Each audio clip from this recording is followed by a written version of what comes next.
नमस्कार दोस्तों, study IQ पर आप सभी का बहुत बहुत स्वागत है।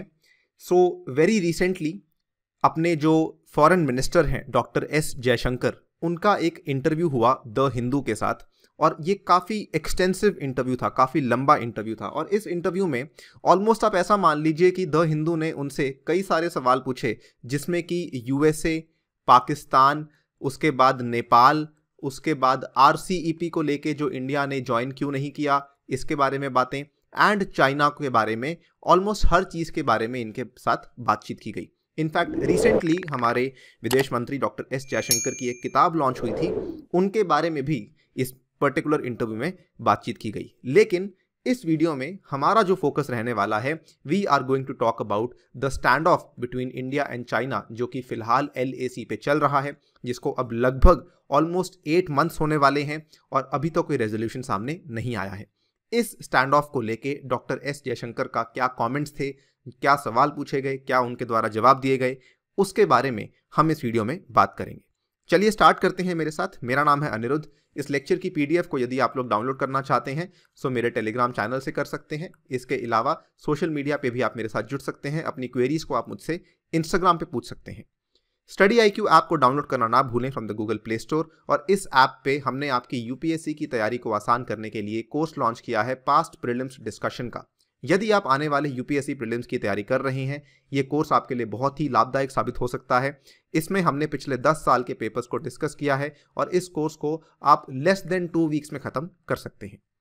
ऑल राइट, नाउ बहुत ही ब्रीफली एक टाइमलाइन को आपको समझाया जाएगा कि आपको ध्यान होगा, ये हमारा जो स्टैंड ऑफ है, इंडिया और चाइना के बीच का स्टैंड ऑफ है, ये मई के महीने में स्टार्ट हुआ था। मई के फर्स्ट वीक में स्टार्ट हुआ था, जो कि आज जब हम दिसंबर के फर्स्ट वीक में हैं, 7 मंथ्स खत्म हो चुके हैं, 8वें महीने में हम पैर रख रहे हैं, आज भी स्टैंड ऑफ रिजॉल्व नहीं हुआ है। और इसके बीच में कई सारी इंपॉर्टेंट मीटिंग्स भी हो चुकी हैं, लेकिन उसके बावजूद भी स्टैंड ऑफ रिजॉल्व नहीं हुआ है। सबसे जो इंपॉर्टेंट मीटिंग हुई थी, मैं मानता हूं सितंबर 10 को, जब हमारे foreign minister doctor S Jaishankar और चाइनीज काउंटर पार्ट वांग यहाँ पे मिले थे रिगार्डिंग द बॉर्डर टेंशंस। लेकिन उसके बावजूद भी, इवन दो जो स्टेटमेंट्स सामने आए थे काफ़ी प्रॉमिसिंग थे, लेकिन उसके बावजूद कोई एग्जैक्ट रेजोल्यूशन सामने नहीं आया था। इनफैक्ट उसके अगले ही हफ्ते यहाँ पे एक और चीज़ सामने आई थी कि हम दोनों कंट्रीज के NSA मिलने वाले हैं, नेशनल सिक्योरिटी एडवाइजर, और इन्होंने भी बातचीत की थी regarding the border stand of. लेकिन उसके बावजूद अगेन कोई चीज़ सामने नहीं आई।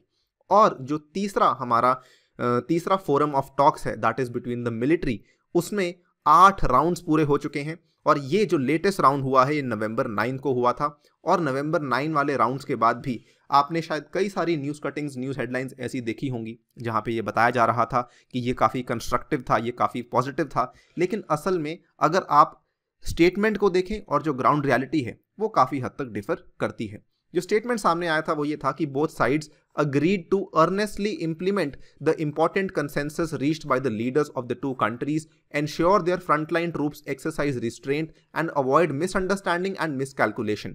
लेकिन स्टेटमेंट में कहीं पर भी ये नहीं लिखा हुआ था कि ट्रूप्स जो हैं वो पीछे जाने वाले हैं, जबकि अभी तक ये चीज़ तो एटलीस्ट साबित हो जानी चाहिए थी कि दोनों कंट्रीज अपने अपने ट्रूप्स को विड्रॉ करेंगे। बिकॉज आज की डेट में जो ट्रूप्स जितने मात्रा में, जितनी संख्या में वहाँ पे तैनात किए गए हैं, वो बहुत ही ज़्यादा है जो कि नॉर्मली तैनात किए जाते हैं।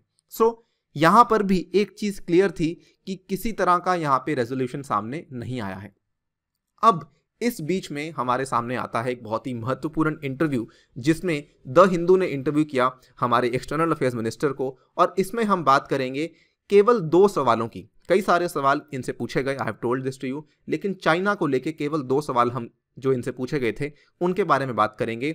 जो पहला क्वेश्चन था वो ये था, आप ऊपर देख सकते हैं, this is the question which was asked, और इसका जवाब इन्होंने क्या दिया था ये हम उसके बाद देखेंगे।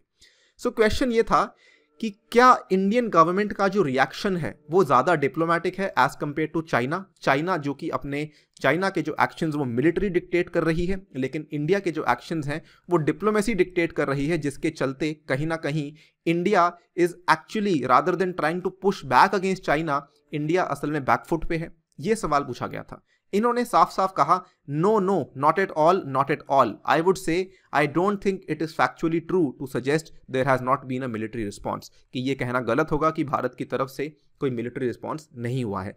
इनफैक्ट इन्होंने यहाँ पे ये कहा, if you look at the troops we have deployed there it is pretty much unprecedented, कि इतने ट्रूप्स आज तक हमने कभी डिप्लॉय नहीं किए, इसका मतलब कि हमारी तरफ से मिलिट्री रिस्पॉन्स हुआ है। सो वेरी क्लियरली, विदाउट बहुत ज़्यादा कंफ्यूजन नहीं करी इन्होंने, बहुत ही क्लियरली बता दिया कि हमारा जो मिलिट्री रिस्पॉन्स है वो डेफिनेटली आपके सामने दिख रहा है। इनफैक्ट इसी आंसर को आगे बढ़ाते हुए उन्होंने आउटराइटली चाइना के ऊपर ब्लेम भी किया। उन्होंने ये भी कहा कि बॉटम लाइन क्या है कि हमारे बीच में जो बायलैटरल अग्रीमेंट्स हैं उसके तहत दोनों देश, दोनों मुल्क यहाँ पे प्रतिबद्ध हैं कि वो लार्ज नंबर ऑफ फोर्सेस को अमास ना करें एट दी LAC। लेकिन इन्होंने साथ में ये कहा कि without any explanation China has chosen to violate that compact, तो ऑब्वियसली इंडिया को तो यहाँ पे जवाब देना ही था। And this is where he outrightly blames China. Again ये भी एक काफ़ी इंपॉर्टेंट इस चीज़ का, इंटरव्यू का मैं कहूँगा नतीजा है कि यहाँ पे एटलीस्ट एक चीज़ तो क्लियर हो गई that India is definitely blaming China. India ये नहीं कह रहा कि हमें बस वापस जाना है और आपको अपने ट्रूप्स को वापस लेना है, हमें अपने ट्रूप्स को वापस लेना है, वो तो है ही, लेकिन साथ ही में दूसरे कंट्री को ब्लेम करना, this is also a step forward. Thirdly, उन्होंने इसी क्वेश्चन के जवाब को और बढ़ाते हुए कहा कि my sense is that India approaches China much more bilaterally but with the challenge of global rebalancing. इस चीज़ को समझिए, इन्होंने यहाँ पे इस चीज़ से इसको प्रोजेक्ट करना चाहा है कि वो कह रहे हैं कि इंडिया जो है वो चाइना के साथ जो मामले होते हैं उनको बायलेटरली अप्रोच करता है। वहीं अगर आप देखें China, it is much more affected by third parties, जिसकी वजह से चाइना यहाँ पे क्लियरली स्टैंड नहीं ले पाता है। सो इन्होंने यहाँ पे वे फॉरवर्ड भी बताया है कि हमारे जो लॉन्ग टर्म फ्यूचर है उसके लिए it is important that we take a bilateral path which is mutually respectful and mutually sensitive. अगर हम इस सिंगल क्वेश्चन का पूरा सेंस देखें तो ऑल इन ऑल मैं समझता हूं कि इन्होंने इतनी क्लैरिटी ज़रूर दे दी कि इंडिया का मिलिट्री रिस्पॉन्स है, और इन्होंने ये भी बता दिया कि अगर कल को ज़रूरत पड़ती है तो हमारे ट्रूप्स वहाँ पे अच्छी संख्या में तैनात हैं। सेकेंडली, इन्होंने चाइना को ब्लेम किया। This is also a good thing that yes we have taken a stand in this case कि यहाँ पे चाइना की ही गलती है। सेकेंड क्वेश्चन जिसको लेके हम बात करेंगे उसमें एक रेफरेंस आएगा that is the 1986 सुमडोरोंग Chu stand off. ठीक है, सेकंड क्वेश्चन क्या था उसको समझते हैं। सेकंड क्वेश्चन में इनसे पूछा गया कि कई सारी ऐसी रिपोर्ट्स सामने आ रही हैं कि चाइना ने डेप्सांग के प्लेन्स में और पैंगोंग सो के अलोंग कई सारे ट्रूप्स को तैनात कर दिया है और ऐसी टेरिटरी को चाइना ने कॉन्कर कर लिया है जहां पे इंडिया आज चाहे भी तो पेट्रोलिंग नहीं कर सकती है। इसमें उनसे पूछा गया कि if there is no other incident, क्या आपको ये आज का स्टेटस को एक्सेप्टेबल है जिसमें चाइना ने ऐसी टेरिटरी को कैप्चर कर लिया है। इस समय एक्सटर्नल अफेयर्स मिनिस्टर ने हमारा जो पुराना सुमडोरोंग चू वैली का स्टैंड ऑफ था 1986 वाला, जिसमें इंडिया चाइना का स्टैंड ऑफ हुआ था तवांग की डिस्ट्रिक्ट में इन अरुणाचल प्रदेश, इस स्टैंड ऑफ का रेफरेंस लिया और ये बताया कि इस स्टैंड ऑफ को रिजॉल्व करने में लगभग 9 साल लग गए थे। बिफोर आई टॉक अबाउट कि इन्होंने जवाब में क्या दिया, हमें ब्रीफली समझना होगा कि 1986 का स्टैंड ऑफ असल में क्या था। देखिए, सुमडोरोंग चू वैली का जो स्टैंड ऑफ था, इस समय एग्जैक्टली क्या हुआ था कि यहाँ पर भी सेम चीज़ जो चाइना ने 2017 में डोकलाम में की, जो चाइना ने 2020 में लद्दाख में की, सेम चीज़ चाइना ने 1986-1987 में सुमडोरोंग चू वैली में की थी। ठीक है, ये सुमडोरोंग चू एक नदी है जो कि अरुणाचल प्रदेश में बहती है इन द तवांग डिस्ट्रिक्ट। इसकी घाटी में चाइना ने पहली मूवमेंट स्टार्ट की थी। उन्होंने एक कंपनी ऑफ ट्रूप्स को मूव किया, ठीक है, और धीरे धीरे इतने ज़्यादा ट्रूप्स को तैनात कर दिया था कि वहाँ पर भी एक स्टैंड ऑफ वाली पोजीशन बन चुकी थी। लेकिन ऑब्वियसली उस टाइम पर आपको अगर ध्यान होगा, ये टाइम 1986 का कौन सा टाइम था?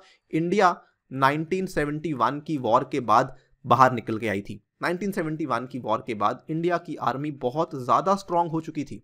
ठीक है, और इस टाइम पे इंडिया ने बिल्कुल बिना किसी हिचकिचाहट के उस नेबरिंग रीजन में अपने इतने सारे ट्रूप्स तैनात कर दिए थे कि ऑलमोस्ट हम चाइना को इक्वल कर रहे थे in the number of troops. And यहाँ पर भी जो ये वाला स्टैंड ऑफ था लगभग 9 साल तक चला। और स्टैंड ऑफ रिजॉल्व कैसे हुआ? जब इंडिया के जो विदेश मंत्री उस समय थे, इन्होंने बीजिंग को विजिट किया मई 1987 में। The best part about the stand of was कि जब इस स्टैंड ऑफ को ख़त्म करने के बाद हमारे प्रधानमंत्री राजीव गांधी जी ने विजिट किया चाइना 1988 में, उस टाइम पे ही talked with the Chinese premier on equal footing. ठीक है, इस पॉइंट को ध्यान रखिएगा कि जिस तरीके से इंडिया ने इस स्टैंड ऑफ को डील किया, हमने एक चीज़ को इंश्योर कर दिया कि चाइना और इंडिया बराबर हैं, specially when it comes to territories, कि ऐसा नहीं है कि चाइना कल को किसी भी तरह की टेरिटरी हमसे हड़प सकती है या फिर उसके ऊपर चाइना कॉन्कर या कैप्चर कर सकती है। अब जो सवाल पूछा गया था इनसे, डॉक्टर एस जयशंकर से, इनसे पूछा गया कि क्या आपको स्टेटस को एक्सेप्टेबल है, यानी कि अगर चाइना यहाँ पे थोड़ी बहुत ज़मीन ले लेती है तो क्या आपको वो एक्सेप्टेबल है।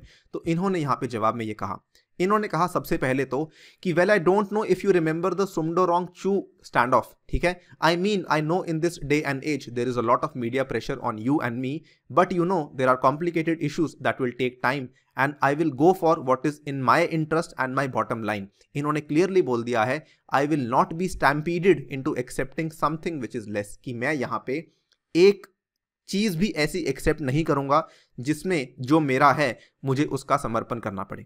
सो आई थिंक बहुत ही अच्छे तरीके से जवाब दिया गया है। और आई थिंक जो सबसे इंपॉर्टेंट चीज़ सामने आती है वो ये है कि इन्होंने एक इशारा किया है कि अगर सुमडोरोंग चू वाले स्टैंड ऑफ में 9 साल लग सकते हैं तो आज भी अगर लंबा समय लग जाएगा तो हमें उस चीज़ से कोई दिक्कत नहीं है, लेकिन हम अपनी ज़मीन का कोई भी कण चाइना को समर्पण नहीं करेंगे, किसी भी पार्ट ऑफ द टेरिटरी को सरेंडर नहीं करेंगे। मैं समझता हूं this was the main message जो कि यहाँ पे चाइना को दिया जाना काफ़ी इंपॉर्टेंट था, और इन 2 सवालों में इन्होंने इस मैसेज को प्रॉपरली कन्वे कर दिया है। On that note I take your leave, thank you for listening, stay tuned and stay safe.